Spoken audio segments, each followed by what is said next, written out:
Hello everyone. This lecture video is on classical macroeconomics, the determination of output and employment. The term macroeconomics originated in the 1930s.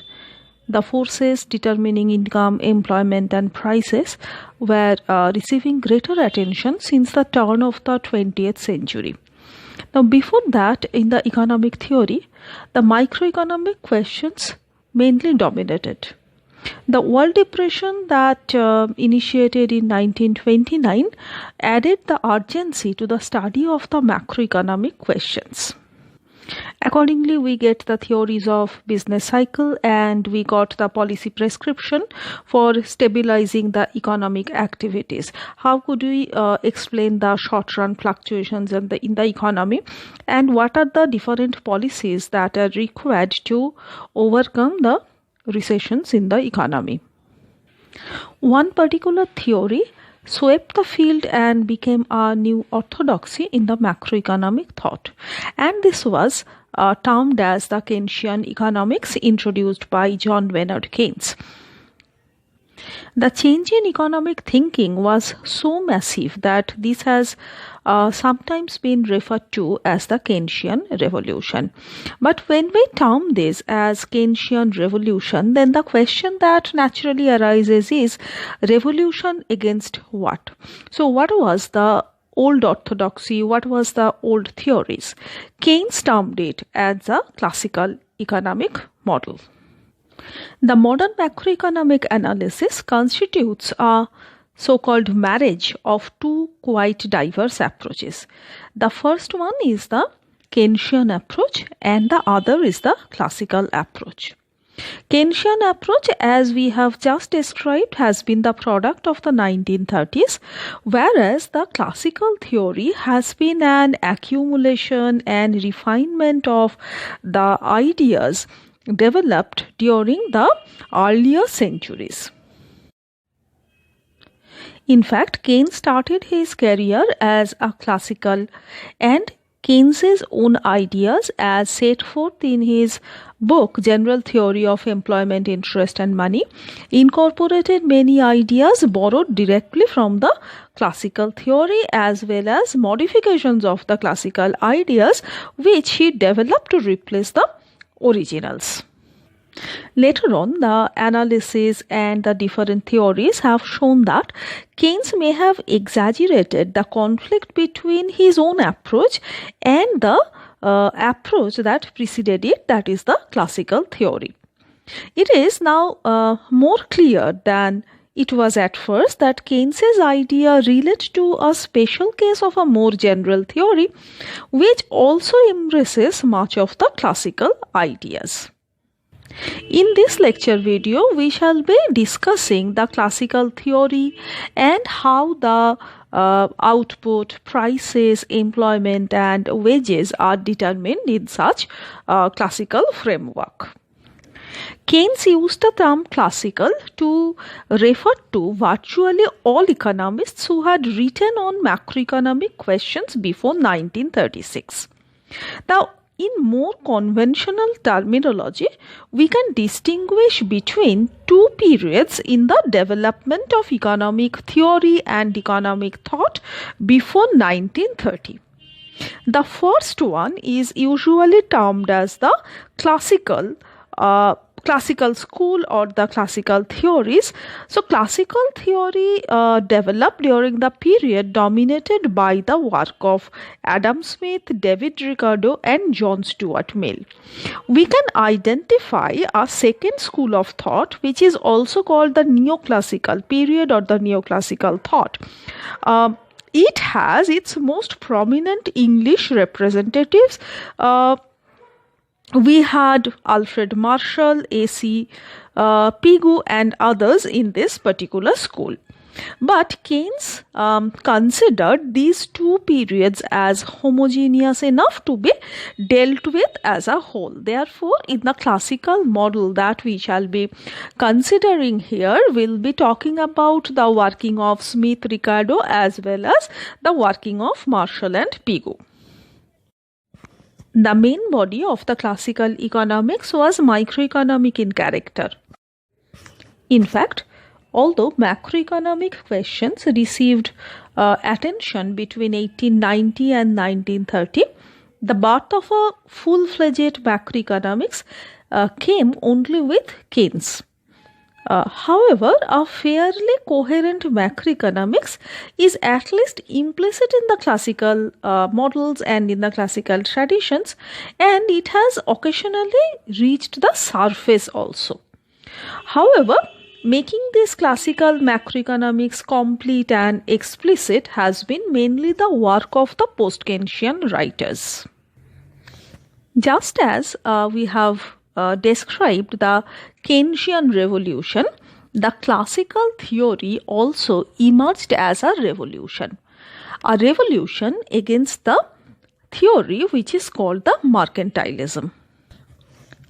Mercantilist thought was associated with the rise of the nation state in Europe during the 16th and the 17th century. Now, in the mercantilist thought, it was believed that the wealth and economic power of a nation are determined by its stock of precious metal, gold, silver, etc. This is the so-called Bullionism. And secondly, the mercantilists believe that there is a need for direct state action for the development of a capitalist system. The mercantilists believe that as a nation exports, then gold, silver and other precious metal will be flowing into the economy. So that will build up the stock of precious metal, and this will lead to increased economic power of the nation. But when a nation imports, then stock of precious metals will flow out of the economy. Therefore, the economic power of the nation will be reduced or will be declining. Now, therefore, the exports are always preferred to the imports. In such a system, then, the government's responsibility is huge. The government should take policies to encourage exports and to discourage import. Therefore, free trade was not preferred by the mercantilists. Rather, they emphasized too much on the restricted trade, on import quota, import tariff and other kinds of trade taxes. State action was also necessary to reduce the consumption of the imported goods, to develop the home industry and to develop both human and natural resources. The classical model generated or developed as a reaction against this mercantilist belief. The classical economists emphasize the importance of the real factors in determining the wealth of nations. They believed in the optimizing tendencies of the free market in the absence of state control. Classical theory was primarily a real sector analysis. They believed that the growth of an economy will depend on the increased stock of the resources, factors of production, technological progress and the other factors. So money here is nothing but a veil. So it only facilitates transactions as a means of exchange.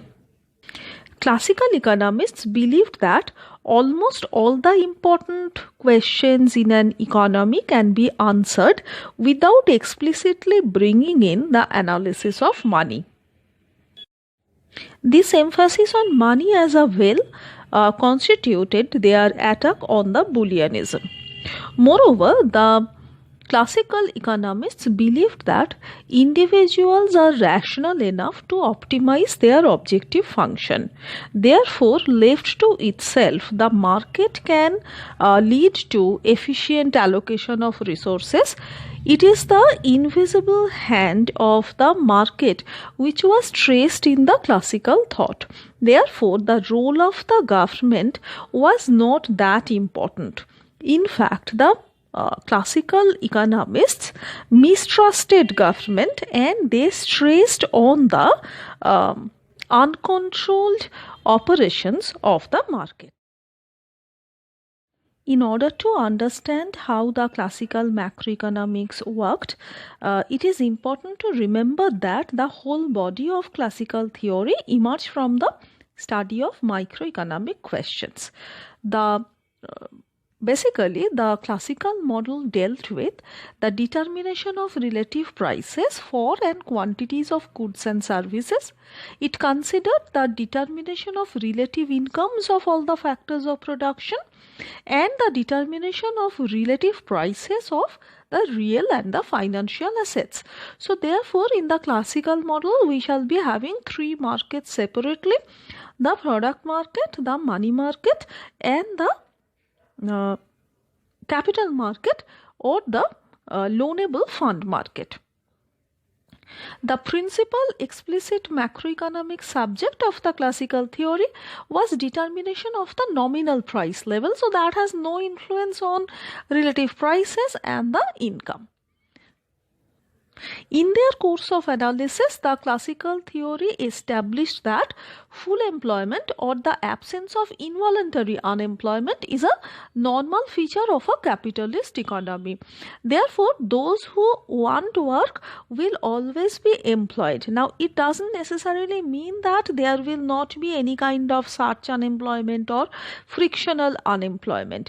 During a particular period of time, one may leave job and may search for other types of employment.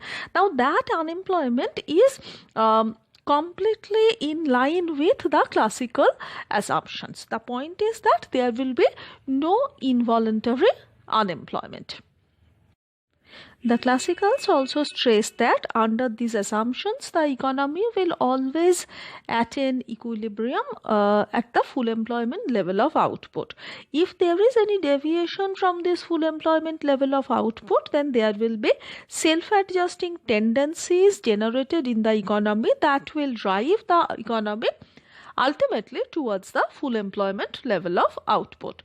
General unemployment or general overproduction is not possible, so that supply creates its own demand. And under such a scenario, government policies to ensure an adequate demand for output would be unnecessary and generally harmful. The first market that we shall be considering in the classical model is the product market. Our assumption is that perfect competition exists in the product market. Firms are rational and they will be maximizing their profit. The production function is the relationship between level of inputs and the level of output. The production function is based on the technology of the individual firm. In the classical model, the analysis is essentially short run, so that the production function takes the form of y is a function of k0 and n. So the producers produce the level of output with the help of two factors of production: labor, which is defined as n, and capital, which is fixed in the short run, k0. The production function thus is defined for a fixed capital, given technology, and the constant population. In the diagram, we show the total product curve from labor. So it first increases at an increasing rate, then it increases at a decreasing rate, then it reaches the maximum, then as employment increases, then the total product falls. From this total product curve, we can get two very important relationship. One is the average product of labor and the other is the marginal product of labor. The marginal product of labor is very important in the classical model. It is defined as the change in output with respect to a change in labor, or DQDL, or here it is represented as FN. Now, the marginal productivity of labor will first increase and then it will be decreasing and eventually it will become negative, so that the diminishing marginal productivity will be operative in the classical model. Similarly, we have the average productivity of labor, which is nothing but the total output produced divided by the total employment of labor. In other words, average productivity of labor is the output produced by 1 unit of labor. The relationship between AP and MP is shown in the lower half of the diagram. Up to point A on the total product curve, the total product increases at an increasing rate with the increase in employment. In this range, the marginal productivity of labor is positive and it increases. In the range A to B, total productivity of labor increases at a decreasing rate with employment in labor. In this range, marginal productivity is positive but it falls. Now, after that, at point C, the marginal productivity of labor becomes exactly 0. After that, as labor increases, total product falls, so that marginal productivity of labor becomes negative. We can find out the relationship between AP and MP also. As long as AP is rising, marginal productivity is above the average product curve, and when AP falls, marginal productivity is less than average product. So that we can have 3 ranges of production here. The first range is up to the point where average productivity of labor is rising. So this is the phase where average cost is falling, so that if a firm is in this range, then it will always have an incentive to employ more and to produce more. The third range is the range where the marginal productivity of labor is negative. So this is the range where the producers once again will have some tendency to reduce the level of employment because marginal productivity of labor is negative. The second zone is the efficient range of production, where the marginal productivity of labor is positive but diminishing. We shall be showing later on that the condition for maximization of profit will be requiring that marginal productivity of labor be positive and diminishing. Next, we move on to the labor market in the classical model.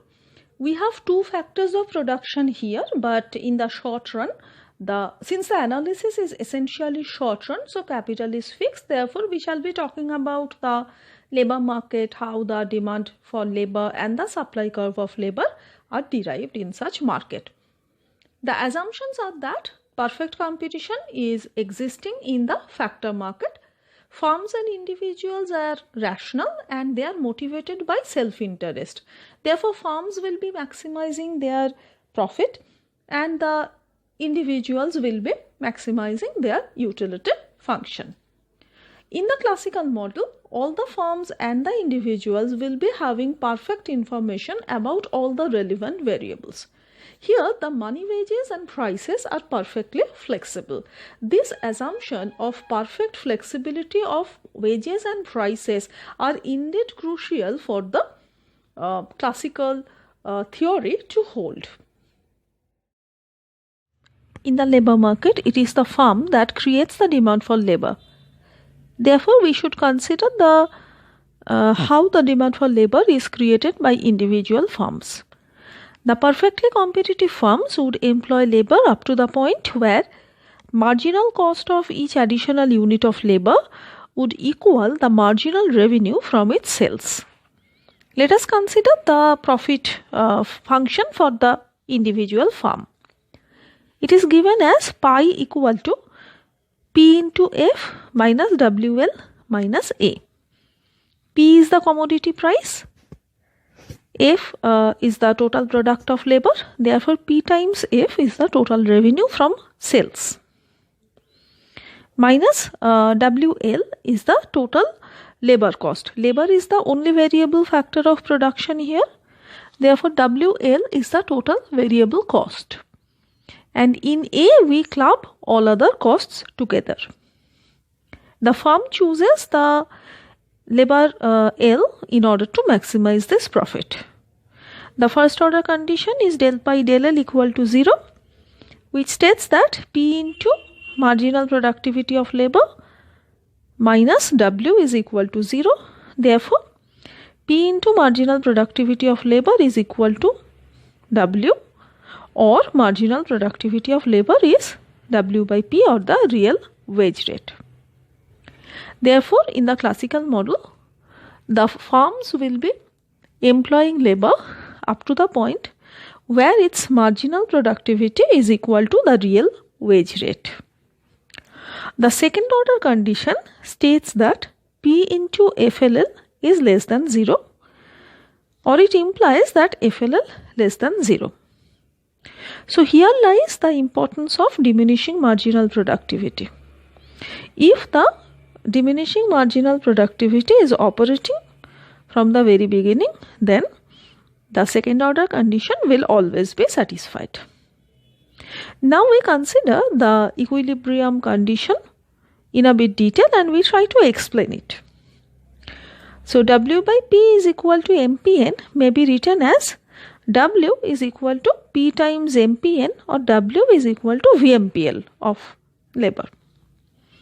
W is the marginal cost of using one additional unit of labor. So wage rate is the additional cost that a firm must pay if it increases labor by one additional unit. Therefore, it is the marginal cost. And P into MPL or VMPL may be interpreted in this way. Marginal productivity of labor is the increase in output that is obtained by increasing labor by one additional unit. Now, if this output is sold in the market, then the total revenue earned or additional revenue earned will be P into del Q del L. Therefore, P into MPN is the additional revenue that a firm may get if it produces and sells the output which is obtained by increasing labor by one additional unit. Therefore, MPN is the V into MPN rather is the marginal revenue from the sales, and W by or money wage rate rather is the marginal cost. Now, in a perfectly competitive market, P is equal to the marginal cost, and we can interpret the first order condition in that way also. Now, P is the commodity price. Now we consider W by MPN. MPN is, as mentioned earlier, it is the increase in output which is obtained by increasing labor by one additional unit. So 1 by MPN is 1 by del Q del L. So it is the change in labor when the producer wants to produce one additional unit of output. So W by MPN is the additional cost that the producer must bear if it wants to increase one additional unit of output. Therefore, W by MPN is the marginal cost of production. So, in a perfectly competitive firm, this is set equal to P. So, our first order condition becomes W by MPN is equal to P, or MPN is equal to W by P. Now, we draw the demand curve for labor for the firm itself. We can show that the demand curve is the marginal productivity of labor curve itself. In the later half of the diagram, we show real wage rate and MPN on the vertical axis and labor on the horizontal axis. There is diminishing marginal productivity so that we have the MPN curve to be negatively sloped. As N increases, MPN falls. Initially, real wage rate is given as W by P0. Equilibrium is attained at point T so that the firm employs labor up to N0 where W by P is equal to MPN. Now, as wage rate increases to real wage rate increases to W by P1, equilibrium condition shifts to point A, employment reduces to N1. Similarly, if the real wage rate falls to W by P2, then employment increases to N2. Therefore, at different real wage rate, the employment that the firms will be going for can be read from the marginal productivity of labor curve. Therefore, the marginal productivity of labor curve itself gives us the demand curve for labor. Therefore, the labor demand in the classical model is ND, which is nothing but a function of real wage rate, and it is an inverse function. In the labor market, the individual workers supply labor. Now we consider the supply of labor by the individual workers. Labor supply once again is determined by the real wage rate and not the money wage rate. The worker's utility would depend on two things: the hours of work and the hours of leisure. Therefore, the individual's utility function will depend on two things. It is the money wage rate, because if the workers work more, then there will be much more money wage rate. So that will be giving utility, whereas leisure on the other hand will be giving utility. But labor is not a good thing, whereas leisure is good. Now, how the labor supply curve may be derived is shown in the upper part of the diagram. On the horizontal axis, we measure the total number of hours in one day, which is 24. Then we have the real wage rates, which will be giving us the real income. And here we are superimposing the indifference curve between wage rate and the leisure. Initially, equilibrium is attained at point A, so that L4 is the amount of leisure, and total 24 hours minus this L4 will give us the total amount of labor offered. Now we suppose that the real wage rate increases from W by P0 to W by P1. The new equilibrium is attained at point B, where a higher indifference curve is touching the new budget line. The equilibrium shifts to point B, so that the amount of leisure decreases and the amount of work increases. So that as the real wage rate increases, then the laborers will be offering more labor. Suppose that real wage rate increases further, then the equilibrium is once again shifting towards C, where leisure falls further and labor offered or number of hours will be increasing for the workers. Now, as the real wage rate increases, there will be two types of effect. As the real wage rate increases, the price for leisure in terms of foregone income will also increase. So that means leisure will fall and number of hours worked offered will be increasing. So this is the substitution effect. On the other hand, as the real wage rate increases, the real income will also increase. So that is the income effect, and as real income increases, then workers will be tempted towards working less. Since the real income has increased, now they can enjoy more leisure hour. Then whether the labor or the number of hours worked will be increasing or not following the real wage rate increase will depend on the relative prominence of these two effects. The supply curve will be upward rising as long as the first effect is dominating the second one. If the real wage rate increases sufficiently, then income effect will ultimately come to dominate the substitution effect, so that with the further increase in real wage rate, people will no longer be interested to offer more work hours. They will be enjoying more leisure hour, so that with further increase in the real wage rate, leisure will increase and the supply curve will be backward bending. But in our analysis, we shall be considering only this upward portion of the supply curve, which is shown in the bottom half of the figure on the right hand side of our diagram. Here, as the real wage rate increases from W by P0 to W by P1 and W by P2, the labor supply increases from N0 to N1 to N2. Therefore, the labor supply curve is upward rising in the classical model. The classical model starts in the labor market.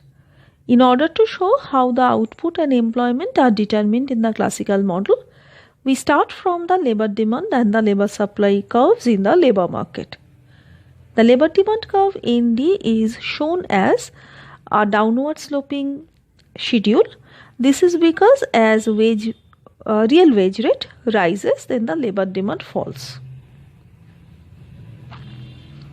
The supply curve of labor is shown as an upward rising schedule, so that as the real wage rate rises, the labor supply will be increasing.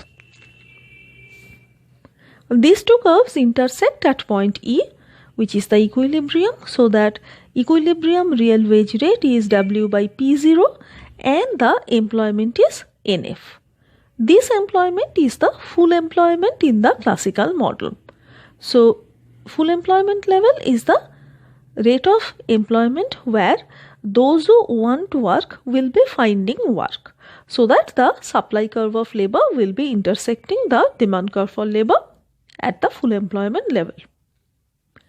Corresponding to this full employment level, we can get some output level, which is the equilibrium output in the classical model, and this is called the full employment level of output. The bottom portion of the diagram shows us the production function F. Corresponding to the full employment level NF, we get the full employment output YF. So, this is how output and employment is determined in the labor and product market for a classical model. Therefore, in the classical model, the levels of output and employment are determined solely by the supply factors. Given the wage price flexibility, now we can draw the aggregate supply curve in the classical model. For that, we need to show the demand curve for labor and supply curve of labor as functions of money wage rate rather than the real wage rate. The equilibrium condition for deriving the demand curve for labor is written as W by P is equal to MPN. This can be rewritten as W is equal to P into MPN. So, thus P into MPN can be treated as the demand curve for labor, because the firms will be employing up to the point where the money wage rate is equal to P into MPN. So, in this diagram on the part A, we show money wage rate on the vertical axis and employment on the horizontal axis. Demand curve for labor is given as MPN into P0. P0 is the initial price.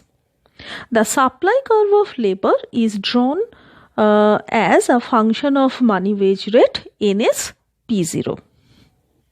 Initial equilibrium is attained at point M. Initial wage rate is W0. Initial real wage rate is W0 by P0. Employment is N0, at which the labor market clears. We, however, should keep one point in consideration. The firms as well as the workers are interested in the real wage rate rather than the money wage rate. Firms will be increasing their demand for labor only if the real wage rate falls, and workers will increase their supply of labor as the real wage rate increases. Now we assume that the price rises from P0 to P1. The demand curve for labor will be shifting from MPN P0 to MPN into P1. This is because at the going money wage rate, the real wage rate falls with the price increase, and the firms will be demanding more labor at the going money wage rate. Now, as the real wage rate falls, then at the going money wage rate, the suppliers of labor or the workers will be reducing their labor supply. Therefore, the labor supply curve will be shifting towards left at NSP1. At the going money wage rate W0, there is an excess demand for labor. Now the firms will try to bid laborers away from the others firm so that the money wage rate will start rising. Now ultimately money wage rate will rise proportionately to the price increase. This has to be the case because if the money wage rate does not rise proportionately, then there will be an excess demand for labor in the economy so that the labor market will not be in equilibrium. In the classical model, the wages and the prices are perfectly flexible so that if the prices rise, then the money wage rate will automatically respond by rising to the fullest extent of price increase. So this wage price flexibility is very important to maintain equilibrium in the labor market, and because of this flexibility, the labor market is always in equilibrium. Now coming back to the part A of the diagram, then the wage rate will rise by the full extent of price increase from W0 to W1. The equilibrium is attained at point L and employment is remaining unchanged at N0. This has to be the case because as the wage increase is exactly equal to the price increase, the real wage rate will be remaining unchanged, and as long as the real wage rate is remaining unchanged, then there is always equilibrium at the initial level of full employment. So employment will be remaining unchanged at N0. This will be true for any further price increase or price fall. So therefore, with change in the price level, the employment will not be changing from N0. As is evident from part C, as long as employment remains unchanged at N0, output cannot change from Y0. This piece of information is crucial in order to get the shape of the aggregate supply curve. The aggregate supply curve gives us the relationship between price and output in an economy. In the classical model, as the prices rise, money wages will rise proportionately so that labor market will always be in equilibrium at the initial full employment level. So output will always be fixed at the full employment level. Thus, with the fluctuation in prices, there will be no change in the output level. This makes the aggregate supply curve vertical. As we have mentioned earlier, the assumption of this wage price flexibility is crucial in order to get the vertical aggregate supply curve. Now, if the money wages do not respond to the prices, then the employment will be changing because then W by P will be changing after the price increase, and as the employment changes, then output will also be changing, so that we shall be getting some upward rising aggregate supply schedule. But in the classical model, through this wage price flexibility, the labor market will always be cleared.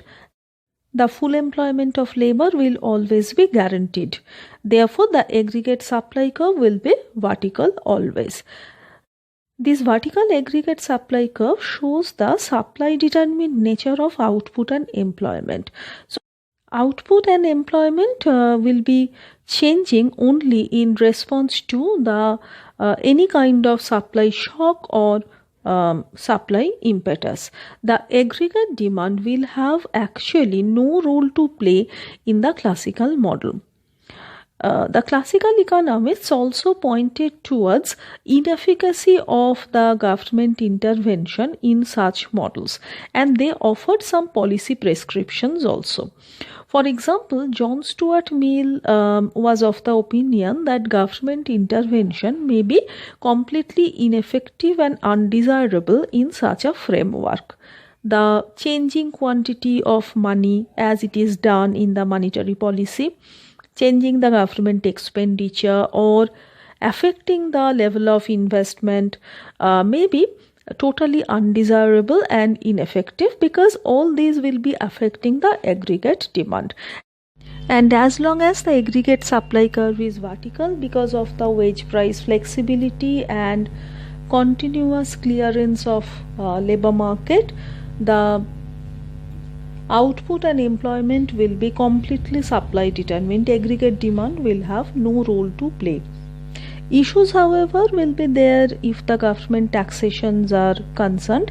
If the tax policies affect the aggregate demand side, then of course there will be no impact on the output and employment. If, however, it affects the supply side, then it will be having its impact on output and employment.